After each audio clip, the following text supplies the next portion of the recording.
Bienvenue à la toute nouvelle émission de Stéphanie s'informe. À défaut de ne pas pouvoir vous faire découvrir l'Outaouais, on a décidé de se réinventer un tout petit peu. À l'émission, nous avons une chronique santé avec le kinésiologue Stéphane Ouimet qui nous parle de comment rester actif à la maison. Ensuite, nous faisons une chronique cinéma avec Jean-François Joannis qui nous parle de sa série Coup de cœur. Mais avant tout, on veut savoir comment que les organismes d'ici vont en ce moment. Alors, nous allons à la rencontre de Florence Pajot de la Fondation Santé de Papineau.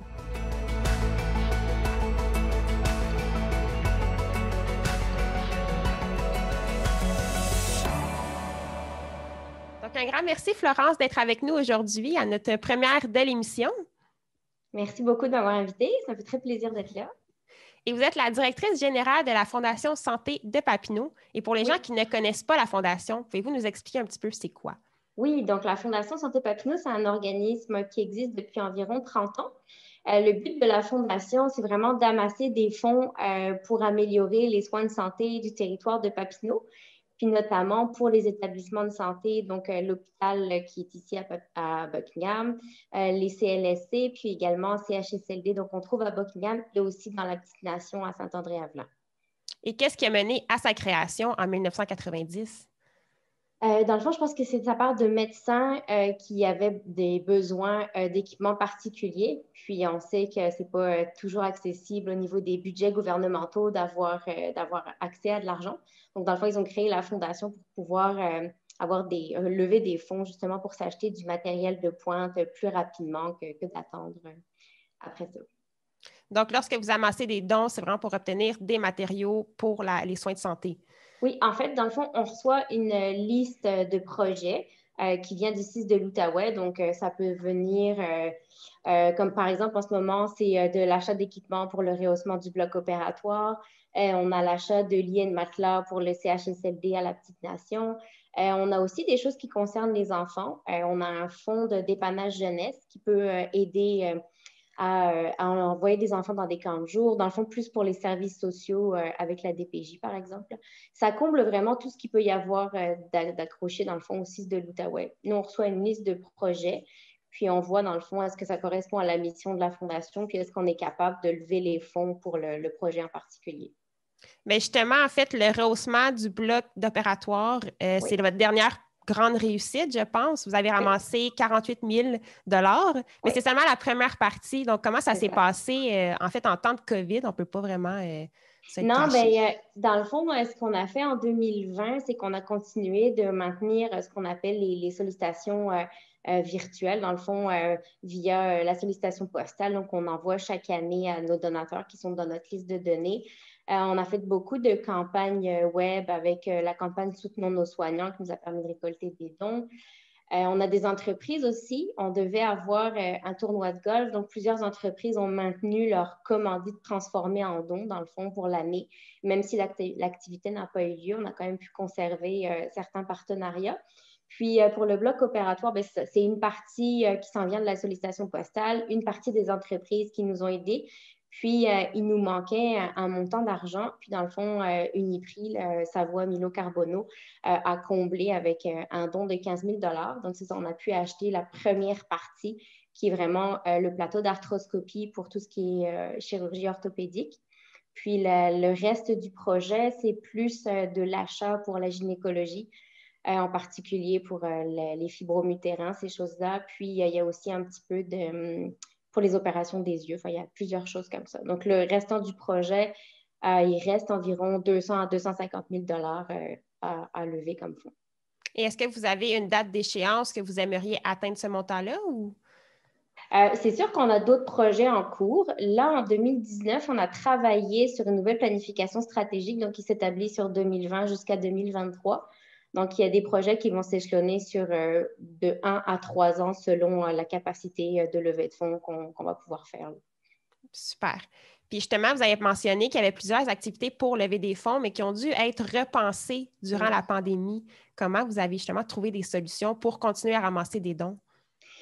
C'est sûr qu'on est allé vraiment de particulier à particulier, puis avec nos entreprises, sans avoir d'événements, parce que les événements, bien, chez nous, c'est vraiment, habituellement, c'est un tournoi de golf, donc c'est certain que c'est avec beaucoup de gens. Notre souper gastronomique qui est dans une salle à 300 personnes, présentement, ça, c'est vraiment quelque chose qu'on peut pas faire en ce moment. Donc, c'est ça. Donc, comme je mentionné tantôt, vraiment la sollicitation postale, prendre son téléphone, appeler les donateurs, essayer de voir qu'est-ce qu'on peut faire ensemble. On a fait quelques petites activités. On a eu, avec Métro, on a pu ramasser les canettes de tout le monde. Là. On a fait ça pendant 3 semaines. Au mois de mai, on a récolté aux environs de 3 500 $. On a fait un encan virtuel aussi qu'on a fait au mois de novembre, dans le fond, parce qu'au souper gastronomique, on a toujours un encan. Ça fonctionne très bien. Donc, on s'est dit pourquoi pas l'essayer de façon virtuelle. Donc, on a fait ça également. Puis, ça a été, c'est ça, des petites activités ponctuelles. À notre boutique, on a fait des tirages, des choses comme ça pour faire comme vraiment. Mais c'est vraiment la relation donateur-fondation qui a permis de maintenir l'année aussi. Puis, en 2021, bien, c'est ça, on se prépare pour d'autres choses. Et comment diriez-vous que ces activités-là ont été reçues par la communauté? Est-ce que ça a été bien reçu, justement, le fait de vous réinventer, ou plutôt les gens étaient plutôt réticents? Non, je pense que tout le monde cherchait sa façon de nous aider aussi parce qu'on a quand même des gens qui sont là, des donateurs qui sont là depuis de nombreuses années. Donc, c'est certain qu'on a reçu des appels de comment on pourrait faire cette année, est-ce qu'on peut continuer à faire nos dons. Donc, c'est sûr que cette année, le site web, là, les dons en ligne, ça a très, très bien fonctionné.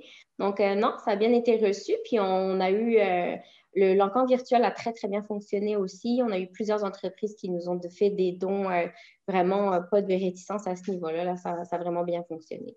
Et c'est quoi vos prochaines manières de ramasser des dons pour les prochains mois où que les gens peuvent justement oui, participer? Ouais, exactement. Ben, on est en train de préparer, dans le fond, plusieurs activités. Ça ne va pas être des grosses activités parce que comme on sait, on ne peut pas on peut pas se réunir. Donc, on va rester vraiment sur la partie virtuelle. On va commencer en février. Là, on a un partenariat avec la boutique de Noël de Ripon. Ça, c'est vraiment un scoop, là, personne ne le sait. On a fait faire un ornement en forme de cœur qui va être vendu pour la Saint-Valentin, vraiment en unité. Ça va être, il y en aura juste 50, là, ça va être vraiment très spécial. Puis, ça va être le lancement de plusieurs activités. On va s'en aller sur une année d'activités virtuelles. Un petit peu tous les mois, une petite activité par-ci, par-là, avec de la vente de billets pour gagner des paniers. Bon. On est en train de faire de la réflexion justement là-dessus, de trouver une façon d'attirer tout le monde, puis de pouvoir continuer de lever des fonds parce qu'on a quand même des gros projets là, qu'il faut réaliser justement pour améliorer les soins de santé du territoire. Et pour les gens qui voudraient se procurer justement ces beaux ornements-là assez uniques, ils vont sur votre site web? Oui, c'est ça. Ça va être vraiment lancé pour la Saint-Valentin. Donc, ça va être vraiment sur notre site web et sur notre page Facebook. Notre page Facebook est très, très, très alimentée. Là, donc, si jamais vous voulez suivre tout ce qu'on fait, là, ça va vraiment être sur notre page Facebook puis sur notre site web. Donc, je pense que le message important à comprendre de la Fondation Santé de Papineau, c'est simplement donner autant les particuliers, autant que les entreprises. Oui. Les petits dons, c'est les plus importants. C'est eux qui font une différence. Donc, en fait, c'est ça qu'on souhaite pour 2021, s'entraider et se soutenir avec la Fondation. Exactement. Un grand merci d'avoir été parmi nous. Merci à vous pour l'invitation. Puis, c'est ça, on vous invite à aller sur notre site web là, pour suivre la Fondation puis faire des dons. Merci. Merci, au revoir.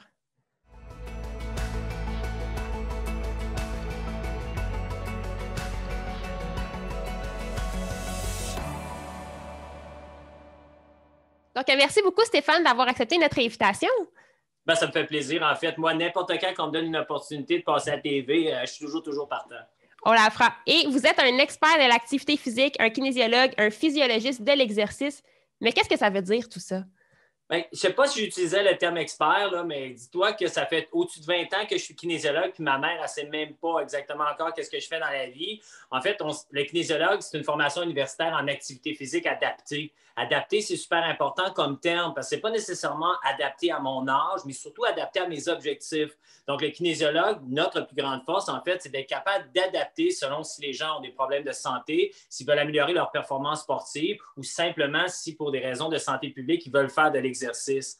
Maintenant, un kinésiologue, on travaille principalement en prévention avec l'exercice comme outil de prévention. Physiologiste de l'exercice, c'est un approfondissement des connaissances qui vient utiliser l'activité physique comme un outil de réhabilitation pour les gens qui sont aux prises, autant avec les maladies chroniques, avec la douleur chronique. Donc, on sait qu'on veut faire de l'exercice pour ne pas être diabétique, mais un coup qu'on est diabétique, il faut quand même faire de l'exercice, mais il faut juste s'y prendre d'une façon un petit peu différente et encore une fois, un petit peu plus adaptée. C'est ce que je fais.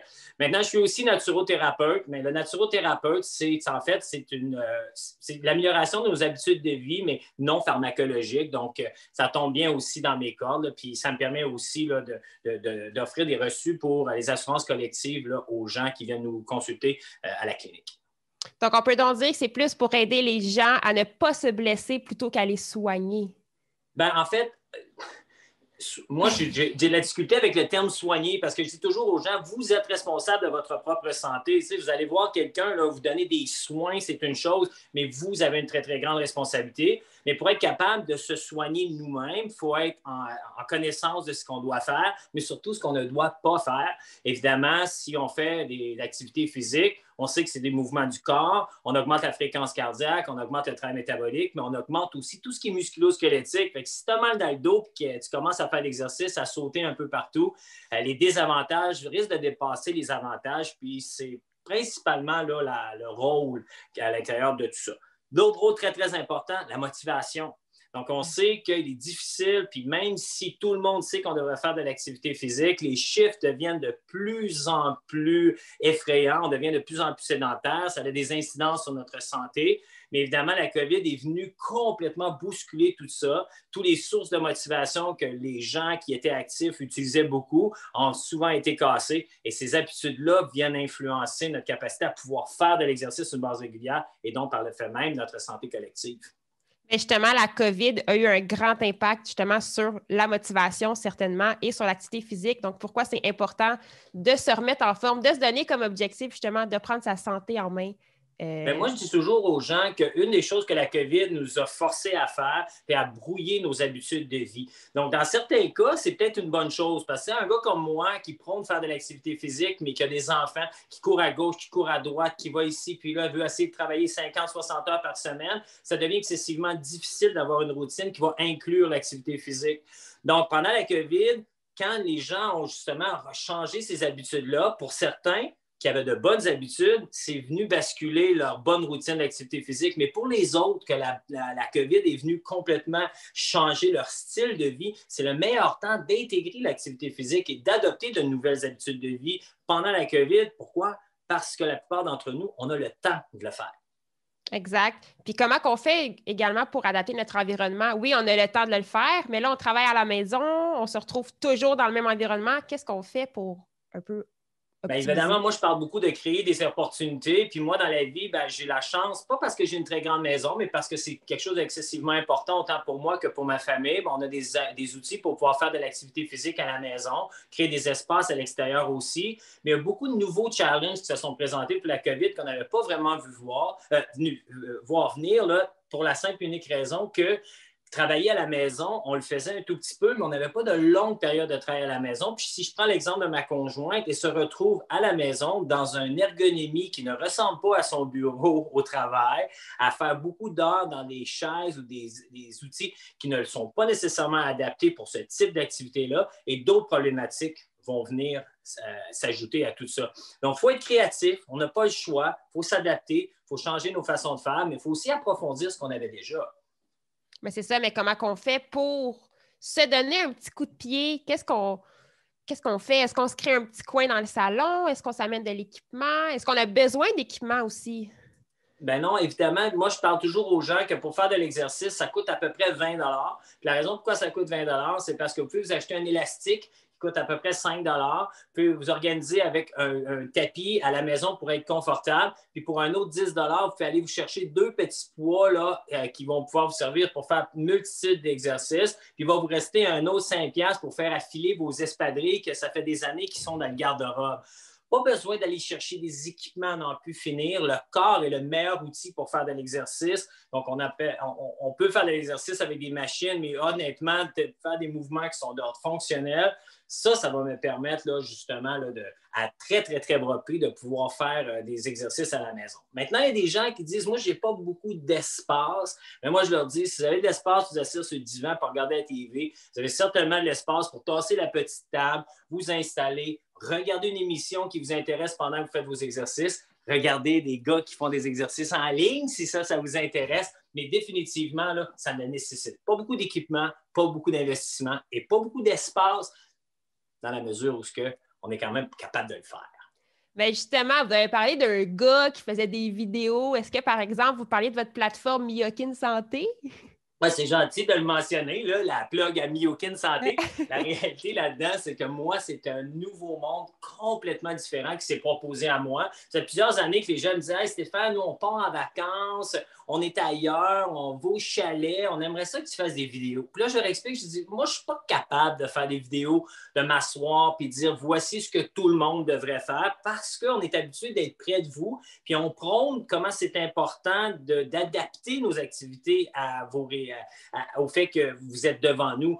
Donc, de le faire par vidéo, comment je fais pour vous corriger? Maintenant, je n'ai pas eu le choix, comme plein, ou presque tout le monde qui sont dans mon domaine, on s'est tous tournés et on s'est dit, hey, on a une gang de gens, ils veulent continuer à bouger, qu'est-ce qu'on va faire? Peut-être leur présenter des activités par Zoom ou présenter des activités à travers de Facebook, mais on s'aperçoit rapidement que lorsque cette période-là s'est prolongée de vouloir offrir des services en activité physique à travers une plateforme, on ne peut pas tout faire ça gratuitement. On ne se retrouve pas de travail parce qu'on ne peut pas donner des cours. On ne se retrouve pas de travail parce qu'on ne peut pas être en clinique. On n'a pas de contrat de visibilité parce que tout est arrêté. Et on offre aux gens, pour une période de temps, de rester actifs. C'est bon pour la société. Mais nous, on est tous des travailleurs autonomes. On est tous des mini-entreprises. On a aussi besoin de gagner notre vie.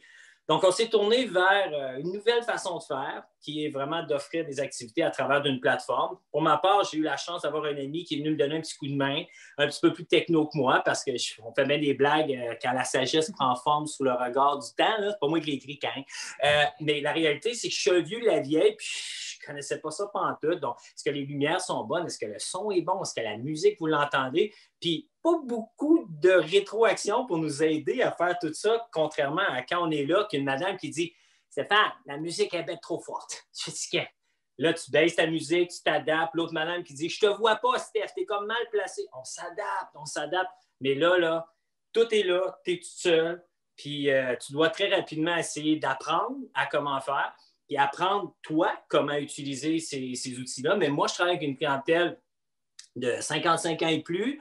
Puis pour la plupart, autant pour eux que moi aussi pour d'autres gens, c'est la première fois qu'on voit cette forme d'activité-là. Donc, apprendre aux gens comment utiliser la plateforme, comment payer sur la plateforme, comment avoir un meilleur son. Je passe plus que la moitié de mon temps à essayer d'expliquer aux gens comment se loguer in sur ma plateforme que vraiment faire les exercices. Mais c'est la réalité. Puis avec le temps, les gens deviennent de plus en plus à l'aise avec cette forme, cette nouvelle forme-là, que je vous dis va rester sur une longue période de temps. Mais moi, je dois dire qu'avant même qu'on se rencontre, j'ai essayé un de tes cours en ligne et je l'ai fait avec ma mère. Oui, c'est pour du 55 ans et plus, mais c'est vraiment pour du tout le monde et on a adoré. C'est entraînant, c'est motivant, c'est super dynamique, c'est vraiment c'est agréable de te suivre. En fait, ton éclairage est bon, ton décor est parfait, il n'y avait vraiment pas de problème. T'as pas été les premières vidéos d'abord, t'étais dans les derniers, ça c'est déjà mieux. C'était parfait. C'était vraiment idéal. Puis là, j'aimerais peut-être ça que tu nous montres un petit peu 2-3 petits exercices pour les gens qui n'ont pas eu la chance de voir tes vidéos et pour leur donner surtout envie d'aller les regarder sur ta plateforme qui est Myokin, pardon. Absolument. Mais, en passant, là, je vais faire la même plug que je fais. Si vous allez sur n'importe quel différent site Internet, vous allez voir les activités. Il est primordial de penser que les activités sont d'ordre général et que si vous avez des particularités de santé, il est excessivement important pour vous non seulement de bien vous écouter, mais d'aller à votre rythme. Même si le gars en avant de vous autres, la fille en avant de vous autres vous demande de faire plus d'exercices, on essaie d'être de façon logique, essayer de toucher le plus grand nombre de personnes, mais la diversité des bobos, elle est très, très grande. Donc, évidemment, là, allez-y à votre rythme. Puis si jamais vous ne vous sentez pas bien, vous avez mal à quelque part, n'hésitez pas, prenez votre temps. Il y a différents types de cours pour vos objectifs. Aujourd'hui, je veux simplement vous faire sécréter un petit peu d'hormones du bonheur. Oui, on en a besoin, là. Ça vous va? C'est parfait. C'est parti. Je vais juste mettre ma musique. Placez les pieds à la largeur de vos épaules.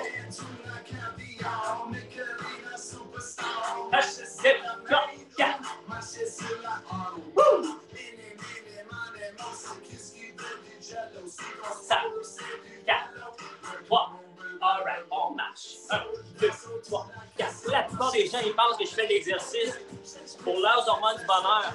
La réalité, c'est que je fais des liens. 1, 3, 4, 1, 2, 3. Les blanches, active les hanches. On lève les genoux un peu plus haut. On met les pieds au centre. On lève le genou. 1, 2, 3, 4, 1, 2, 3. On chante le chant. 1, 2, on sort les abdominaux. On garde le dos droit. Orteil derrière. 1, 2, 3, 4, 1, 2, 3. Change le genre. 2, 3, 4, 3, 2, on lève les genoux. Ça, c'est rien pour voir si vous écoutiez. J'ai dit genoux, mais on lève les bras. Comme on let's go. On ferme les bras. 1, 2, 3, 4, 3, 2. On ramène les bras le long du champ. Expire. Expire. Yes. Hop. Talon. 1, 2, 3, 4, 1, 2, 3. On chante. 1, 2, 3, 4, 3, 2. On peut vraiment dire que vous avez beaucoup de plaisir à faire vos exercices, à faire vos vidéos et ça se paraît autant à l'écran, ça paraît dans toutes vos vidéos. C'est juste un plaisir de le faire avec vous comme je l'ai fait dans une autre vidéo. Là, par exemple, mon environnement ne me le permet pas, mais... Et n'oublie pas que le plaisir, c'est la plus grande source de motivation. Donc, si vous avez quelque chose à faire là, et que ça ne vous tente pas de le faire, c'est beaucoup plus difficile de vous motiver. Minimum, moi, je dis aux gens, mettez ça de côté, que ce soit en personne, que ce soit par vidéo. Ma job, c'est de vous donner le goût d'être là. Puis si ça fonctionne, puis ça t'a donné le goût d'en faire, ben j'ai fait ma job. Fait qu'on invite tous les gens à aller sur Myokin pour en voir plus, pour voir vos vidéos, pour aussi avoir des consultations privées. Il y a plusieurs services qui sont offerts. Exact. Puis il y a façon de voir aussi, quand vous allez arriver sur le site, vous pouvez aller les essayer gratuitement. Puis souvent, j'ouvre la plateforme là, pour donner la chance aux gens de pouvoir les faire et les découvrir. Fait que, donnez-vous des challenges. Ça aussi, c'est une excellente façon de vous motiver. Un grand merci d'avoir été avec nous. Merci beaucoup. Bonne santé.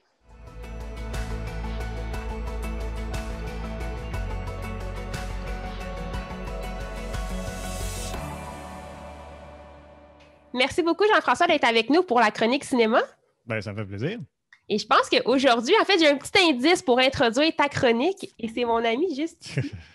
Ben oui, je voulais te faire plaisir parce que tu m'as fait la demande. Tu me disais, j'aimerais ça, première chronique, que tu parles de Mandalorian. Donc voilà, je vais parler de Mandalorian. C'est pas qu'on a besoin de me tordre le bras pour parler de Star Wars. Les gens qui me connaissent savent que je suis assez fan de Star Wars depuis longtemps.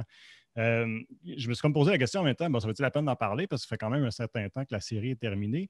Mais je me suis rendu compte en regardant les réseaux sociaux qu'il y a quand même pas mal de gens qui n'ont pas nécessairement donné la chance encore à la série.